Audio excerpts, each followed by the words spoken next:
Court Reporter with Stovall Associates. Good evening. Welcome to Court Reporter with Stovall Associates. I'm your host, Mike Oglinski.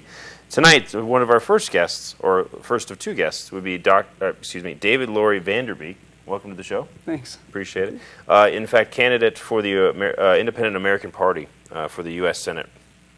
You know, before we started coming on air here, we were kind of talking a little bit about your background and how you got to Pahrump, and you know, share that with our viewers as far as, you know, your journey to this town, to Nye County. Sure.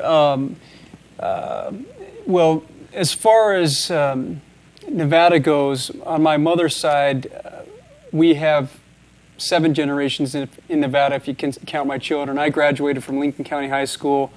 My wife and I grew up in southeastern Idaho. We have 5 kids. We're raising them here. We like the rural community. You know, our in-laws are here. So, but I work in Vegas. I have an office out here, and I have an office in Vegas too. So it's a great place to be in terms of having some space, but being near a metropolitan area. So we like that. Sure, you get the amenities of Las Vegas, but then you get the freedoms of the rural. That's right. Have some space. Sure, absolutely. You know, you're the third candidate we've had on the show from the Independent American Party. Everybody kind of has their own unique flavors to what their candidacy or their platform is. One thing it's always centered around is constitutional rights, it seems to me. That's right. And how did you find yourself being involved with this party? I mean, it's obviously an alternative party to the big two.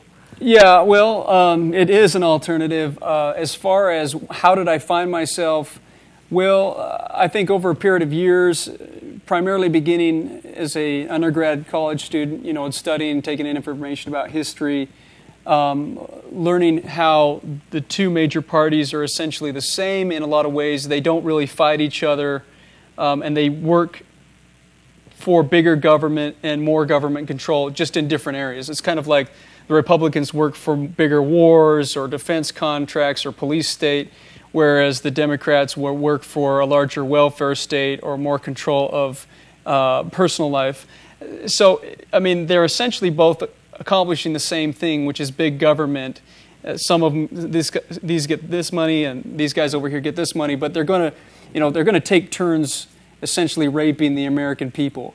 So for me, stepping back from that and wanting to see, you know, I think studying the Constitution and gradually understanding how it's being violated just became really important to me, and I wanted to be around people who were more pure in their understanding of it as it was originally intended, and how government should be restrained. And I really believe in personal freedom. So I don't think that Republicans and Democrats have a tradition any longer of following the Constitution. I just don't.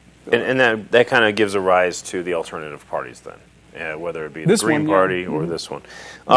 You do have quite a few interesting points that have been made as far as what I've read that you're out campaigning on.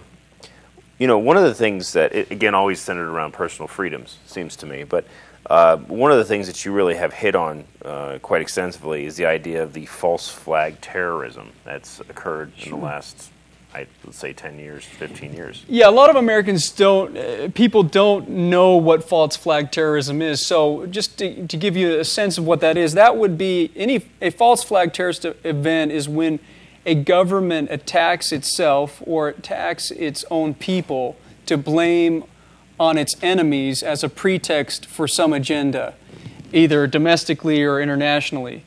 A great example of this that's declassified was the USS Liberty. That was under Johnson, LBJ. USS Liberty was one of our warships, and Johnson and Israel colluded to have an Israeli fighter plane attack the USS Liberty. There were 2 planes, I believe, so that they could sink the boat and then invade Egypt or blame it on Egypt. Okay, so that's declassified now. That's a classic example of a false flag terrorist attack. They didn't succeed, and those men survived. And a great documentary, if you want to learn about the history of false flag terrorism, is the documentary you can watch for free online in its entirety. It's called Terror Storm by Alex Jones. terrorist storm? Terror storm. Terror storm. Yeah. Okay, well, you're talking about, you say that Liberty, USS Liberty has been declassified. Yeah. You also have pointed out two more current topics. Sure. For instance. Well, Fast and Furious is the one that we were talking about. Right. 9/11's the most famous one. And if you want to watch and learn and read about 9/11, you can. That's 10 years old now. This one the ink's not even dry yet is Fast and Furious, and that's being debated now. If you just Google Fast and Furious, Operation Fast and Furious, the last two presidents at least, Bush Jr. and Obama. So this is a bipartisan crime that was committed. Have used the ATF to funnel weapons to the Mexican drug cartels that have been used in committing crimes, and then the intent of that policy was to demonize the Second Amendment or demonize the ownership of guns. So the agenda, go ahead. Well, I guess I don't quite understand how you close the loop on that one. One, how do you substantiate the idea that, in fact, the ATF has been giving guns? Do you have any finite proof? Well, that's all.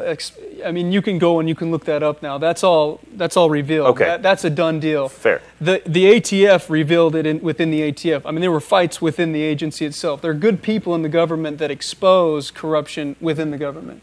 Okay, I'll stipulate to that. But again, how does that lead to Second Amendment freedoms being attacked by the government by supplying guns to... Great point. That's why the Congress has been subpoenaing all the emails and the communications between the president and Eric Holder, and that he is been held in contempt because those email communications reveal that they knew about the operation. And the people at the ATF, including the director, one of the directors was forced to resign because they knew what it was done for. So it's a clear example of crime perpetrated in the name of somebody else by the government for a specific agenda that everybody could actually go look at and study right now. We're going to go take our first commercial break, and we'll be back. We'll talk more about false flag terrorism and your ideas for the state of Nevada. We'll be right back after this commercial. Court Reporter with Stovall Associates.